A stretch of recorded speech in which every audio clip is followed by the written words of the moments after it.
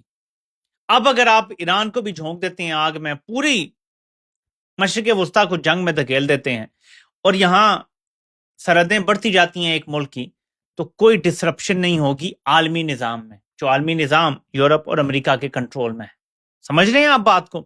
کہ معمولی چیز نہیں ہے کہ جا کے وینزویلا پہ اچانک امریکہ کو خواب آیا اور اس نے جا کے قبضہ کر لیا، ایسا نہیں ہوا۔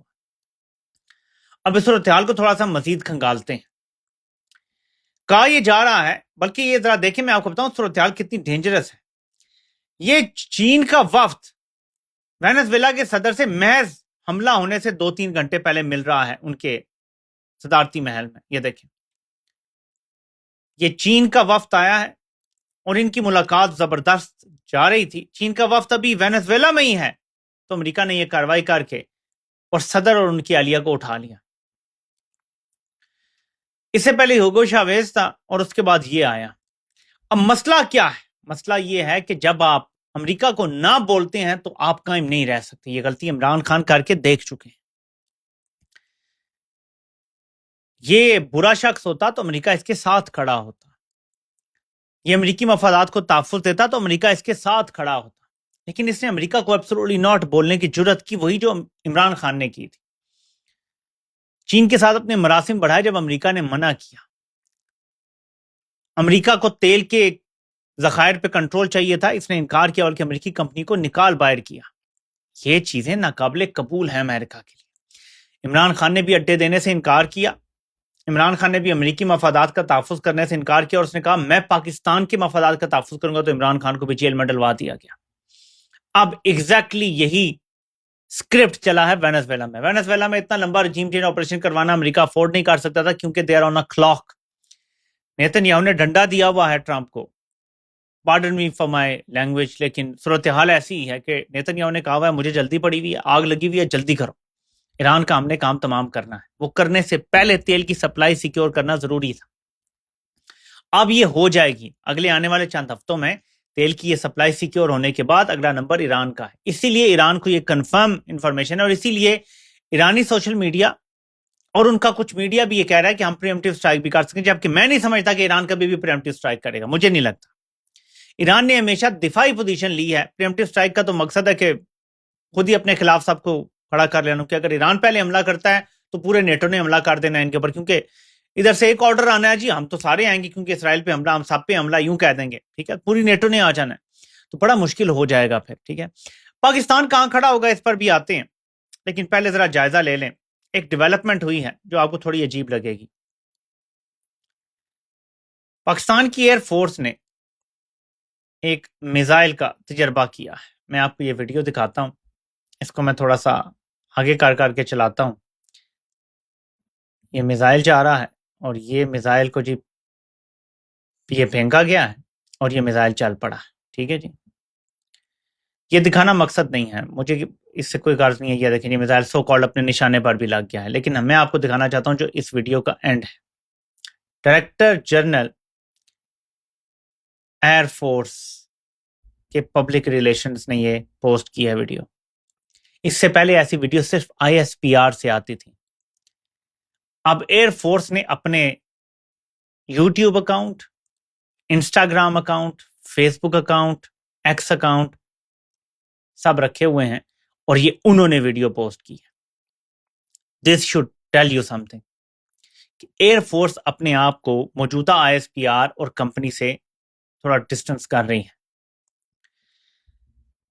یہ میں نہیں کہہ رہا کہ یہ ادارہ اچانک بن گیا ہے، لیکن یہ سامنے کبھی نہیں آیا ایسے۔ یہ ISPR سے ہی ایسی ویڈیوز آتی تھی۔ کوئی بھی میزائل تجربہ ہوتا تھا تو ہمیشہ ISPR کا پیپر آتا تھا۔ تو یہ ایک چینج ہے جو میں نے سوچا کہ پاکستان کے لیے ریلیونٹ ہے، تو آپ کو یہ دکھا دوں۔ تھوڑی سی ریلیونٹ خبر ہے لیکن یہ ریلیونٹ بھی بنتی ہے۔ میں آپ کو ایک کلپ سنانا چاہتا ہوں